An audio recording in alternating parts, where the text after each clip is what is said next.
안녕하세요. 아이언페이스입니다. 오늘은 드디어 파이가 세 번째 3월 14일 파이데이를 맞이하였고 모든 채굴자들이 과연 오늘부터는 구체적으로 어떤 변화가 시작될까 하는 기대감으로 하루를 보내셨을 것이라는 생각을 해보면서 한국 시간 15일 이후 새롭게 채굴 버튼을 누르고 생긴 변화를 공유해드리면서 구체적으로 파이데이가 만들어올 변화가 어떤 의미가 있는지도 저희 생각을 공유해보도록 하겠습니다. 오늘 파이데이부터 적용되는 구체적인 보상은 경제적인 면으로 보면 부의 재분배라고 감히 말씀드릴 수 있고 이것으로 블록체인 업계로 본다면 웹 3.0이 시작되는 중요한 사건이라고 말씀드릴 수 있습니다. 3월 파이 반감기를 발표하면서 파이 코어 팀은 새로운 보상 발행 공식 또한 계산이 마무리됐고 이 보상은 3월 14일부터 구체적으로 파이 앱 사용, 노드 운영, 그리고 락업 보상에 적용될 것이라고 발표한 바 있습니다. 물론 전체적인 큰 그림과 구체적인 계산 공식은 기여도를 바탕으로 해서 코어 팀이 평가하고 추후 발표할 것으로 예상됩니다. 오늘 새벽 잠시 파이 앱에서 공지되었다가 지금은 사라진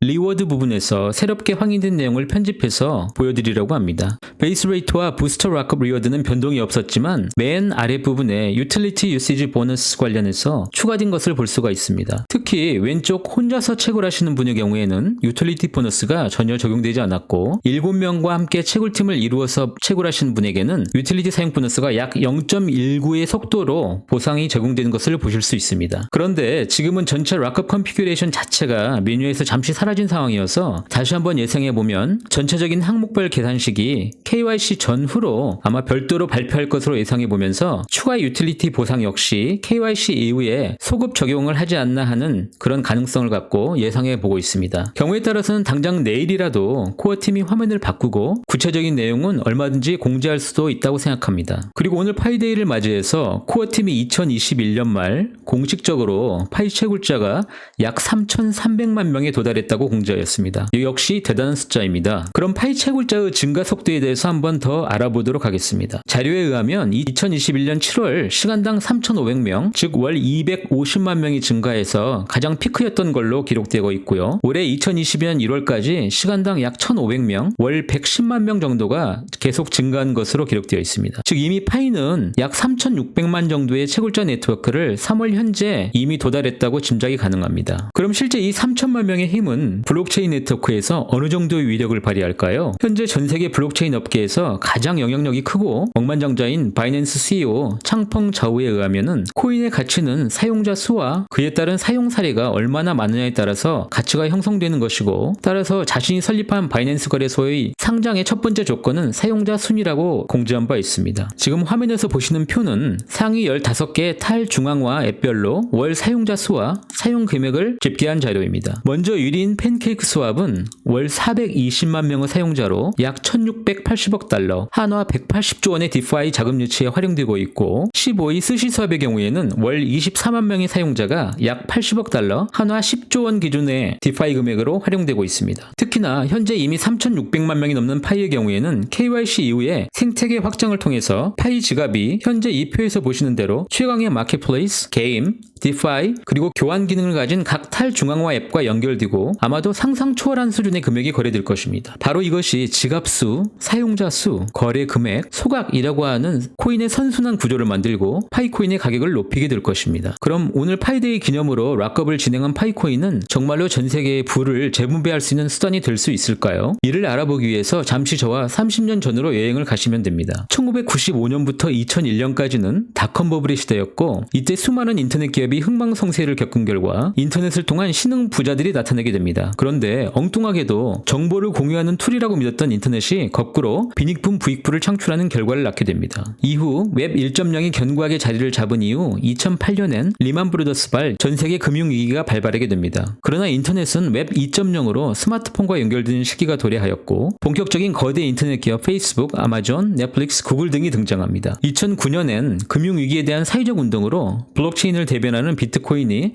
사토시 나카모토에 의해서 백서가 오픈됩니다. 됩니다. 그러나 이미 전 세계는 저성장의 늪으로 빠져들었고 개인들은 새로운 방식의 전자화폐에 대한 자본도 정보도 제한되어서 결국 비트코인은 자본가의 헤게모니가 되면서 탈중앙화를 실패하고 폐쇄적인 방향으로 발전하게 됩니다. 2020년은 코로나가 발생하였고 전 세계 수많은 아까운 목숨을 빼앗기는 와중에도 이더리움을 기반으로 한 탈중앙화 금융 디파이가 그 첫 발을 내딛게 됩니다. 이때부터 암호화폐는 양적 물적으로 크게 성장하기 시작하였고 현재 우리가 2022년에 파이코인이라는 역대급 괴물의 KYC와 메인넷을 기다리면서 오늘 이렇게 락업의 결과를 놓고 이야기 중에 있습니다. 분명 그동안 대기업이 독점했던 웹 2.0이 파이라는 퍼블릭 블록체인을 통해서 브라우저와 웹에 기반이 되는 앱을 사용함으로써 구체적인 코인 보상으로 받게 된다면 바로 이것이 웹 3.0이 구체적으로 실현되는 첫 발을 내딛는 역사적인 의미를 지닌다고 할 수 있습니다. 개인들이 아무리 네이버나 구글을 검색해도 절대 개인들에게는 금전적 이익을 기대할 수 없고 심지어 유튜브는 컨텐츠 제공자만 아주 작은 보상을 받고 유튜브 시청자는 전혀 금전적인 보상은 없습니다. 그러나 파이 앱과 브라우저를 통해서 실현될 웹 3.0 경제 모델에서는 참여만 해도 누구나 파이로 보상을 받는 구체적인 부의 재분배 모델이 시작되는 것입니다. 이 기회는 파이 채굴자 4,5천만 명 모두에게 공통적으로 오픈되어 있는 것입니다. 즉 웹 사용자에게 주권이 넘어오는 것이 웹 3.0 혁명이라는 것이고 파이는 이를 통해서 첫 부의 재분배 수단으로 자리매김하는 것으로 보시면 됩니다.